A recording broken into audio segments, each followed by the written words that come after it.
আসসালামু আলাইকুম। এই মুহররম মাসে একটি দোয়া এই ভিডিও থেকে আমার সাথে পড়ে যাবেন। দায়িত্বের সাথে বলছি, 25 বছরের কাজা নামাজের গুনাহ মাফ হয়ে যাবে। নামাজের যত ভুল আপনি করেছেন সব মাফ হয়ে যাবে। আমার নামাজ জাতীয় ভিডিও দেখে অনেক ভাই বোন ভেতর থেকে সাহস পেয়েছেন। আপনারা অনেকেই নামাজ অতীতে ছেড়েছেন, কাজা করেছেন, ফলে অনেক ভয়ে থাকেন যে আমার না জানি কি হয়ে যায়, আমার না জানি জাহান্নামে যেতে হয়। তো আজকের এই ভিডিওটি মুহররম মাস কেন্দ্রিক, একটি দোয়া কেন্দ্রিক, যেটা আপনার নামাজের ভুলগুলো একদম মূল থেকে ক্ষমা করাবে। দর্শক, আপনাকে একটা কথা বলি, জেনা করলে গুনাহ ক্ষমা নাই? হ্যাঁ, আপনার কি মনে হয়? একজন মানুষ জেনা করেছে, তার কি ক্ষমা নাই? আছে, নবীজির হাদিসে এটা পাওয়া যায়। একজন মানুষ জেনা করেছে, একটা নারী যার পেশাই ছিল বেশ্যা পেশা, সে এরকম তার শরীর বিক্রি করে খাইতো। তো ওই নারী একটা কুকুরকে পানি পান করিয়ে সে আল্লাহকে সন্তুষ্টি করতে পেরেছিল এবং আল্লাহ তাকে মাফ করেছেন। এবং তার আলোচনা হাদিসের মাধ্যমে আমরা বিশ্বব্যাপী সব মুসলমান জানি যে আল্লাহ তাআলা তাকে মাফ করে জান্নাতি হিসাবে কবুল করেছেন। আবার কেউ যদি খুন করে, তার কি ক্ষমা নাই? যদিও খুন করা দেশের আদালতে বা ইসলামের আদালতে মহাপাপ এবং একমাত্র শাস্তি মৃত্যুদণ্ড, ইসলামেও এর শাস্তি মৃত্যুদণ্ড, তবে কেউ খুন যদি করেও ফেলে, তার কি ক্ষমা নাই? আছে ক্ষমা। যেমন বনি ইসরায়েলে একটা মানুষ 99 জনকে খুন করেছিল, ফলে সে একটা হুজুরের কাছে গেল, ছোটোখাটো হুজুরের কাছে। ওই হুজুর কাছে জিজ্ঞেস করলো, হুজুর আমার কি ক্ষমা আছে? সে বলল, না, তোর ক্ষমা নাই। তো সে রাগে ওই হুজুরকেও মেরে ফেললো। 100 খুন কমপ্লিট করে সে আরেকজন হুজুরের কাছে গেল, যে হুজুর আমি তো 100 খুন করেছি, আমার কি ক্ষমা আছে? হুজুর বললেন, 100 আর 1000 কি, আল্লাহ তাআলার কাছে সব গুনারই ক্ষমা আছে। তুই যদি 1 লাখ মানুষকে হত্যা করতি, তবুও তোর জন্য আল্লাহ তাআলার ক্ষমা আছে। তো হুজুর যখন এত বড় আশা দিল, তো ওই লোকটা ভিতর থেকে অনুপ্রাণিত হলো যে আমার 100 খুনের গুনাহ যদি মাফ হয়ে যায়, তাহলে আমি খুন খারাপি ছেড়ে দেব, ভালো হয়ে যাব। হুজুরকে বলল, হুজুর আমার তাহলে কি করা উচিত, আমাকে বলেন। তো হুজুর বলল, কিচ্ছু করতে হবে না, তুমি শুধু এই খুন খারাপের এলাকা ছেড়ে ওই এলাকায় যাও, রওনা হও, এখন আল্লাহ তোমাকে মাফ করে দেবে। তো এই লোকটা সাথে সাথে হুজুরের কথা শুনেই রওনা হলো, আর পথিমধ্যেই তার মরণ হয়ে গেল। বুঝতে পেরেছেন? হুজুর বলল যে এলাকা ছেড়ে ওই এলাকায় যাও, তাহলে আল্লাহ তোমাকে মাফ করবে। হুজুরের কথা শোনা মাত্রই এই লোকটা ব্যাগ বস্তা বেঁধে রওনা হলো, পথিমধ্যে তার মরণ হলো, ওই এলাকায়ও যাইতে পারলো না। হাদিস সাক্ষী, এই লোকটাকে আল্লাহ তাআলা এমনভাবে ক্ষমা করেছেন যে ফেরেশতাদেরকে আল্লাহ তাআলা এই লোকটার ক্ষমার দৃশ্য দেখিয়েছেন, এবং ফেরেশতারা হয়রান হয়ে গিয়েছে এই লোকটার ক্ষমা দেখে। এবং হাদিসের মাধ্যমে, বুখারী মুসলিমের মতো এরকম বিশাল হাদিসের মাধ্যমে উম্মতে মুসলিম আমরা জানতে পারি যে 100 খুনের আসামিকে আল্লাহ মাফ করেছেন এবং জান্নাত হিসাবে কবুল করেছেন। তাহলে আপনি যে নামাজ পড়েন না, সেটা কি মাফ হবে না?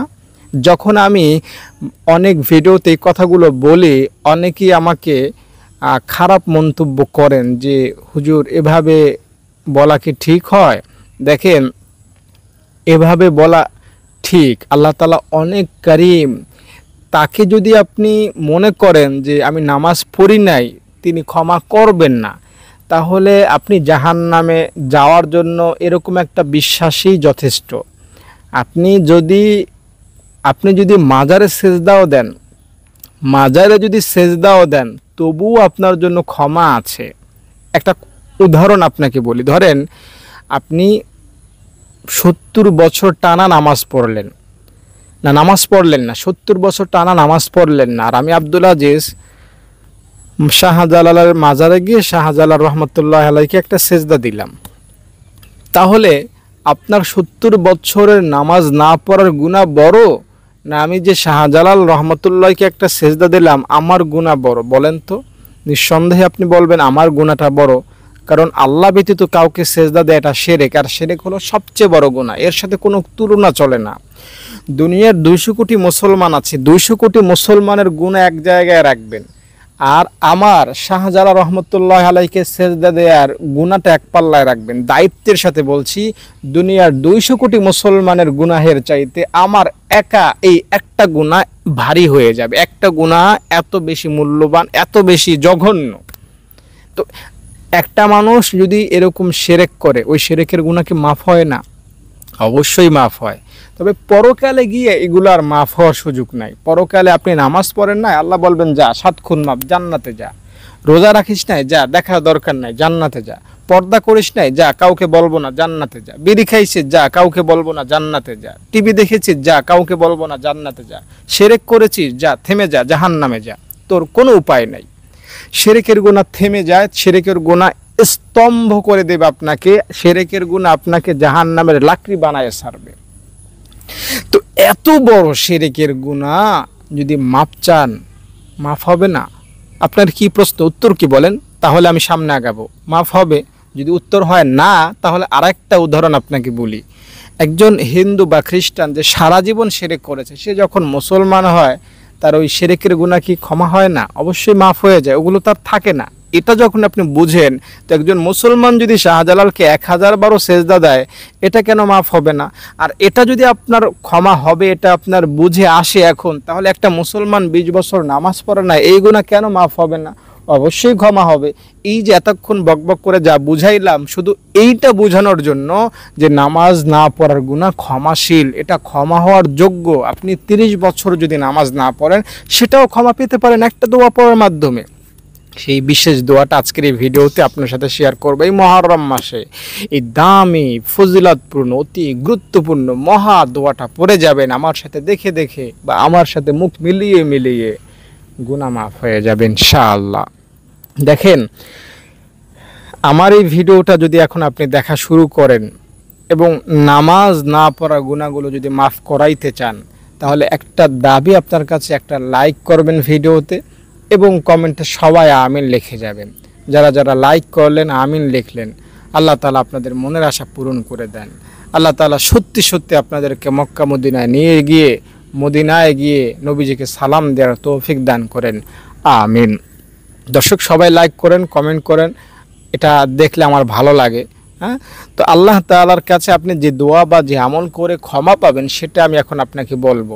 প্রথমে একটা কথা বলে রাখি, এমন কোনো দোয়া নাই যেটা পড়লেন আর আপনার নামাজ না পড়ার গুনাহ ক্ষমা হয়ে গেল। এরকম কোনো সরাসরি দোয়া নাই। তবে কিছু নিয়ম মেনে যদি দোয়া পড়া হয়, তাহলে আপনার নামাজ না পড়ার গুনাহ ক্ষমা হবে, নামাজ কাজা করার গুনাহ ক্ষমা হবে। তাই আপনি যদি ভিডিও টেনে টেনে টেনে টেনে যেখানে দোয়াটা বললাম সেই দোয়াটা খুঁজে দোয়াটা পাঠ করেন আর মনে করেন যে আমার নামাজ না পড়া গুনাহ মাফ হয়ে গেল, তাহলে কিন্তু আপনি বোকার স্বর্গে আছেন। দোয়া পড়লে গুনাহ মাফ হয়, যে কোনো দোয়ায়। যেমন লা হাওলা ওয়ালা কুওয়াতা ইল্লা বিল্লাহ পড়লাম না, আমার গুনাহ মাফ হলো। সাল্লাল্লাহু আলাইহি সাল্লাম দুরূদ শরীফ পড়লাম না, আমার গুনাহ মাফ হলো।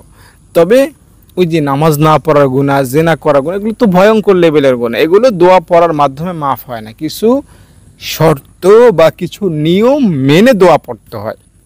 সেই নিয়ম এবং শর্ত এবং দোয়া সবটাই আমি আস্তে আস্তে আপনাকে জানাবো। আশা করি আমার সাথে আপনি থাকলে পরে এই মুহররম মাসে, এই সময়টিতে আপনি আপনার অতীতের যত ভুল আছে নামাজে, যত কাজা আছে, যত নামাজ না পড়ার গুনাহ আছে, সবগুলো থেকে নিজেকে বাঁচাতে পারবেন ইনশাআল্লাহ। প্রথমে বলি, অনেকেই হয়তো নামাজ বিলকুল পড়েন না 40 বছর, হয়তো জুমা পড়েছেন, জানাজা পড়েছেন, ঈদ পড়েছেন, আর বেশিরভাগই পড়েন নাই। ধরে নেন 40 বছর আপনি টানা নামাজ পড়েন নাই। তো আপনার গুনাহের সিস্টেম একরকম। আবার অনেকেই আছেন যারা 40 বছর নামাজ পড়েছেন, কিন্তু নিজের মন মতো 2 ওয়াক্ত পড়েছেন, 2 ওয়াক্ত পড়েন নাই, আবার 2 ওয়াক্ত বেটাইমে পড়েছেন, এই রকমের মন মতো পড়েছেন। তো এইটা হলো আরেক শ্রেণীর গুনাহ। আমার আলোচনাগুলো আপনাকে বুঝতে হবে। যদি আপনি নামাজ না পড়ার গুনাহ মাফ করাতে চান, তাহলে আপনাকে সিরিয়াসলি ধৈর্য নিয়ে ব্রেন খাটিয়ে কথাগুলো শুনতে হবে, কারণ এই রকমের সরাসরি কথা আপনাকে হয়তো কেউ বলবে না।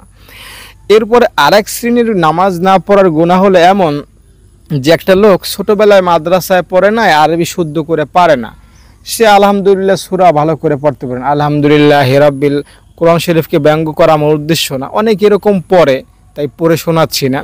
তো এই রকমের পড়ার কারণে তো আর নামাজ হয় না, নামাজে অশুদ্ধ পড়লে নামাজ কবুল হয় না। তো আপনি হয়তো আপনার সূরা কেরাত শুদ্ধ না, তাই সারা জীবন যত নামাজ পড়েছেন টাইমলি পড়লেও আপনার নামাজ কিন্তু কবুল হয় নাই, নামাজে অশুদ্ধ পড়ার এই শর্ত না মানার কারণে। তাহলে আমরা তিন শ্রেণীর পাপী পাইলাম নামাজ জাতীয়। একটা হলো যারা বিলকুল নামাজ পড়ে নাই, আর একটা হলো যারা নামাজ পড়েছে বেটাইমে মন মতো পড়েছে, আর একটা হলো যারা টাইম মতো নামাজ পড়েছে কিন্তু নামাজে ভুল পড়েছে। তো এই তিন শ্রেণীর মানুষই কিন্তু সমান অপরাধী বলা চলে, সমান অপরাধী বলা চলে। তিন শ্রেণীর মানুষই জাহান্নামী, এই তিন শ্রেণীর মানুষই গুনাহগার। এই তিন শ্রেণীর মানুষ যদি এখন আজকে মাপ না চায়, আজকের এই মুহররম মাসেও যদি আপনি মাপ না চান, তাহলে কিন্তু আপনি এই তিন শ্রেণীর মধ্যে থাকলে আপনিও জাহান্নামে চলে যেতে পারেন। তো এখন আমি আপনাকে বলবো যে আপনি কোন শ্রেণীতে আছেন এবং আপনার ক্ষমা পাওয়ার সূত্রটা কি। ধরেন আপনি 40 বছর নামাজ পড়েন নাই, তাহলে আপনার ক্ষমা পাওয়ার নিয়ম একটা। আপনি 40 বছর নামাজ পড়েছেন বেটাইমে, আপনার ক্ষমা পাওয়ার নিয়ম আরেকটা। আপনি নামাজ পড়েছেন ভুলভাল, আপনার ক্ষমা পাওয়ার নিয়ম আরেকটা। আপনি কোন শ্রেণীতে আছেন এখন আপনি একটু বিচার করেন যে আমি কি 40 বছর নামাজ পড়েছি, আমি কি 40 বছর নামাজ নিয়মিত পড়ি নাই, ভুলভাল পড়েছি। আপনি কোন শ্রেণীতে আছেন সেটা এখন আপনি মনেকে জিজ্ঞেস করেন। আপনি প্রথম শ্রেণীতে, দ্বিতীয় শ্রেণীতে, না তৃতীয় শ্রেণীতে, এটা আপনাকে মনে করে নিতে হবে এখন সামনের আলোচনা বুঝতে। ধরেন আপনি প্রথম শ্রেণীতে আছেন, আপনি 40 বছর নামাজ পড়েন নাই, তাহলে আপনার ক্ষমা পাওয়ার নিয়ম কি? আপনাকে দেখতে হবে 40 বছরে কয়েকত নামাজ হয়। যেমন আমি আপনাকে ক্যালকুলেটর করে একদম হাতে কলমে প্র্যাকটিক্যালে বুঝাই দেই। 40 বছরে আপনার 5 ওয়াক্ত করে যদি নামাজ হয়, তাহলে হয় 1 দশক শতক হাজার অযুত লক্ষ, 2 লক্ষ নামাজ। 2 লক্ষ ওয়াক্ত নামাজ আপনি পড়েন নাই, তাহলে 2 লক্ষ ওয়াক্ত নামাজের জন্য আপনি জরিমানা দিবেন কত টাকা? ধরেন আপনি 130 টাকা করে জরিমানা দিবেন, তাহলে কত হয়? 1 দশক শতক হাজার অযুত লক্ষ নিযুত কোটি, 2,60,00,000 টাকা আপনি জরিমানা দিবেন, যেটাকে ইসলামী পরিভাষায় বলা হয় ফিদিয়া। রোজার ফিদিয়া আপনারা অনেকেই জানেন যে রোজা না রাখতে পারলে ফিদিয়া দিতে হয়, একজনকে খাওয়াই দিতে হয়। তো নামাজ না পড়লেও এর ফিদিয়া আছে। যেমন অনেকে যদি মারা যায়, তাহলে সে যদি 20 দিন নামাজ না পড়ে, ওই 20 দিনের জরিমানা বা ফিদিয়া দেওয়া লাগে। তো আপনি 40 বছর যেহেতু নামাজ পড়েন না, তো শর্টকাট একটা হিসাব বললাম, 2,60,00,000 টাকা আপনি দান করবেন। এখন আপনি নুন আনতে পান্তা ফুরান, আপনার টাকা নাই, আপনি কি করবেন? আপনার সামনে উপায় আছে, সেটা কি? আপনি আল্লাহর কাছে মাপ চাইবেন, আল্লাহর কাছে স্বাভাবিকভাবে মাপ চাইবেন। আমি যে দোয়াটা বলবো সেই দোয়াটা পড়ার মাধ্যমে আল্লাহ আপনাকে মাফ করে দেবেন ইনশাআল্লাহ। এখানে একটা হাদিস আপনাকে শোনাই। একটা সাহাবী এসেছিলেন নবীজির কাছে একবার, এটা বলতে, ইয়া রাসূলুল্লাহ, আজকে রোজার মাসে রোজা অবস্থায় দিনের বেলায় আমি স্ত্রীর সাথে একত্র হয়েছি, আমার রোজাও গেছে, আমার তো গুনাহ হয়েছে, আমি এখন ক্ষমা পাইতে চাই। আপনারা জানেন রোজা অবস্থায় স্ত্রীর সাথে মিলিত হওয়া রোজাও ভেঙে যায় এবং একটা মারাত্মক লেভেলের গুনাহ। তো নবীজি তাকে ধমকালেনও না, তাকে মসজিদ থেকে বের করেও দিলেন না, কিছুই বললেন না। তাকে একটা পরামর্শ দিলেন, কি? তুমি 60 দিন রোজা রাখো, 2 মাস রোজা রাখো। ওই সাহাবী বললেন, ইয়া রাসূলুল্লাহ, 2 মাস রোজা আমার পক্ষে সম্ভব না। তাহলে তুমি 60 জন মিসকিনকে খাওয়ায় দাও। ওই লোকটা বললো, ইয়া রাসূলুল্লাহ, আমি 60 জনকে খাওয়াবো কেমনে? আমি তো গরিব মানুষ, নুন আনতে পান্তা ফুরাই, আমি নিজেই খাইতে পাই না। তো নবীজি বললেন, অপেক্ষা করো। কিছুক্ষণ পরে নবীজির, আমি হাদিসের কিন্তু হুবাহু অর্থ বলছি না, সারমর্ম কথা বলছি। নবীজির কাছে কিছু খাবার আসলো, হাদিয়া আসলো। তো নবীজি ওই খাবারগুলো ওই সাহাবীকে দিলেন, বললেন, যাও, এগুলো আমি তোমাকে দিয়ে দিলাম, তুমি এগুলো গরিব যারা আছে তাদেরকে দান করে দাও, আল্লাহ তোমার এই গুনাহ মাফ করে দিবেন। ওই সাহাবী বলেন, ইয়া রাসূলুল্লাহ, আমার চাইতে গরিব তো আর কেউ নাই, আমি তো এইগুলো খাওয়ার বেশি হকদার। নবীজি বলেন, ঠিক আছে, তুমি নিজেই এই খাবারগুলো খেয়ে নাও, আল্লাহ তোমার গুনাহ মাফ করে দিবেন। তোমার পরিবার নিয়ে এই খাবারগুলো তুমি খাও, আল্লাহ তোমাকে মাফ করে দিবেন। দেখেন গুনাহ কত হাই লেভেলের, কত উচ্চ লেভেলের, কত মারাত্মক লেভেলের, কিন্তু সমাধান কত সহজ। নবীজি তাকে খাবার দিলেন, সেই খাবার নিজে খাইলেন, নিজের খাবার নিজে খেয়ে গুনাহ মাফ পায়া গেলেন। তো এই জন্য আপনার কাছে যদি সম্পদ থাকে 40 বছর নামাজ না পড়ার কারণে, একটা স্বাভাবিক হিসাব হলো, এটা একদম অ্যাকুরেট বা নির্ভেজাল হিসাব না, 2,60,00,000 টাকা আপনি জরিমানা দেবেন। এখন কোথায় দিবেন, কাকে দিবেন, সেটা ভিন্ন আলোচনা। আর যদি টাকা না থাকে তাহলে আপনি কি করবেন, মাপ চাইবেন, চোখের পানি ফেলবেন। আমি যে দোয়াটা বলবো সেটা পড়ার মাধ্যমে। এখন আসেন, আপনি যদি সেকেন্ড যদি হন, আপনি 40 বছর নামাজ পড়েছেন কিন্তু বেটাইমে পড়েছেন, ফজরে পড়েছেন সূর্য উঠলে, জোহর পড়েন না, আসর পড়েছেন এশার সময়, এশার পড়েন না, এই মন মতো নামাজ পড়েছেন, তাহলে আপনার জন্য সমাধান হলো, আপনি তো এখন আর কয়েকদিন নামাজ পড়েন নাই বা কয়েক তো নামাজ কাজা করেছেন, ওই রকমের হিসাব আপনার কাছে নাই। তাই আপনি আল্লাহ তাআলার কাছে খাসভাবে মাপ চাইবেন, বিশেষভাবে মাপ চাইবেন।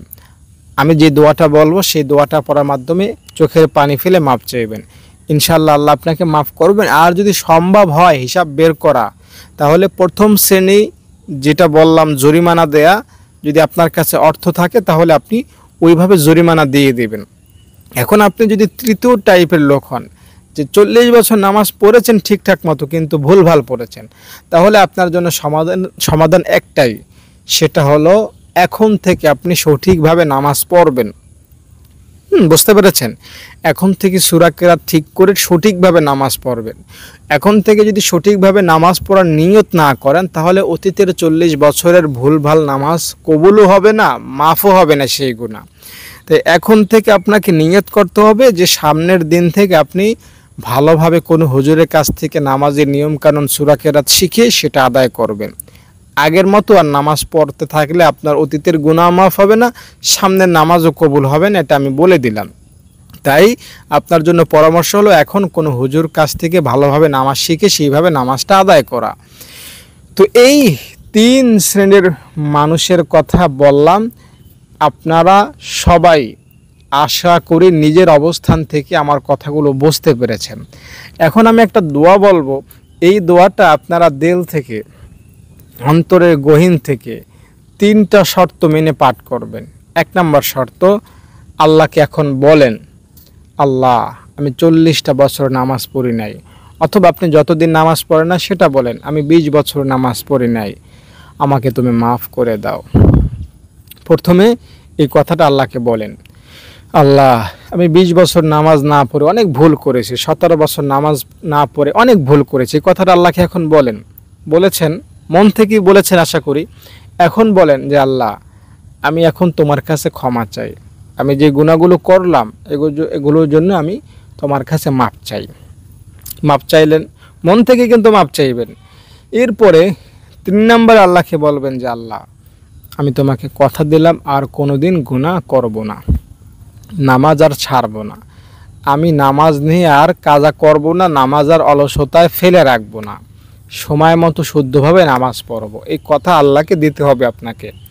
এই 3টা কথা যারা মন থেকেই দিলেন, দায়িত্বের সাথে বলছি, আমি যে দোয়াটা এখন পড়ব, এই দোয়াটা পড়ার কারণে আপনার অতীতের নামাজের যত ভুল, নামাজের যত গুনাহ সব মাফ হয়ে যাবে।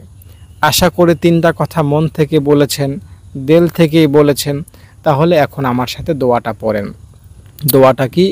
দোয়াটা হলো ইসলামের অন্যতম শ্রেষ্ঠ মর্যাদাপূর্ণ দামি একটা দোয়া। আর সেই দোয়াটা হলো খুবই সহজ এবং খুবই হালকা পাতলা একটা দোয়া। দোয়াটা শোনার পরে আপনার কাছে মনে হতে পারে আর এটা আর কি দোয়া, এটা পড়লে আমার সব গুনাহ মাফ হবে। দর্শক, এজন্যই বলছি, আমি যে দোয়াটা বলবো এখন আপনার কাছে এটা সহজ হোক কঠিন হোক, এই দোয়াটা আপনার জানা হোক অজানা হোক, যেই দোয়াই হোক, আপনি যেহেতু আমার আলোচনাগুলো শুনলেন, তাই দোয়াটা এখন আমার থেকে যেভাবে বলবো সেভাবে পড়ে নেন, আল্লাহ ইনশাল্লাহ মাফ করে দিবেন। দোয়াটা হলো এই রকম, আস্তাগফিরুল্লাহাল্লাযী লা ইলাহা ইল্লা হুয়াল হাইয়ুল কাইয়্যুম ওয়া আতুবু ইলাইহি লা হাওলা ওয়ালা কুওয়াতা ইল্লা বিল্লাহিল আলিয়্যিল আযীম। আস্তাগফিরুল্লাহ সুবহানাল্লাহি ওয়া বিহামদিহি সুবহানাল্লাহিল আযীম। নাহমাদুহু ওয়া নুসাল্লি আলা রাসূলিহিল কারীম। অনেকগুলো দোয়ার সমন্বিত এই দোয়াটা আপনি যদি পাঠ করেন, ইনশাআল্লাহ আল্লাহ তাআলা আপনার সব গুনাহ মাফ করবেন। এখানে কয়েকটি দোয়ার সংমিশ্রণ আছে এবং মহানবী সাল্লাল্লাহু আলাইহি সাল্লামের জন্য দুরূদ আছে, মহান আসমানের মালিকের জন্য প্রশংসা আছে। তাই সব মিলিয়ে এটা একটা পরিপূর্ণ দোয়া আপনার নামাজের ভুলগুলো ক্ষমা করানোর জন্য। দর্শক, যারা ভিডিওটা শেষ পর্যন্ত দেখলেন, প্রত্যেকের কাছে অনুরোধ করব, একজন ব্যক্তিও লাইক না করে যাবেন না, কমেন্ট না করে যাবেন না। সবাই কমেন্টে আমিন লিখে যাবেন, আপনার মন্তব্য জানিয়ে যাবেন, ভিডিওটা কেমন লাগলো আমাকে জানিয়ে যাবেন এবং এই মুহররম বিদায়ের আগে এভাবে আপনি ক্ষমা চেয়ে যাবেন, আল্লাহ তাআলার কাছে ক্ষমা চাইবেন। আল্লাহুম্মা আমিন। আয় রব্বুল আলামিন, আজকে মুহররম মাস চলতেছে, আল্লাহ অনেকেই নামাজ না পড়ার গুনাহ মাফ করানোর জন্য এই ভিডিওটা শেষ পর্যন্ত দেখলো, আল্লাহ দোয়া পড়লো, যেভাবে নিয়ম কানুন বলে দিলাম আল্লাহ সেই নিয়ম কানুনগুলো ফলো করলো।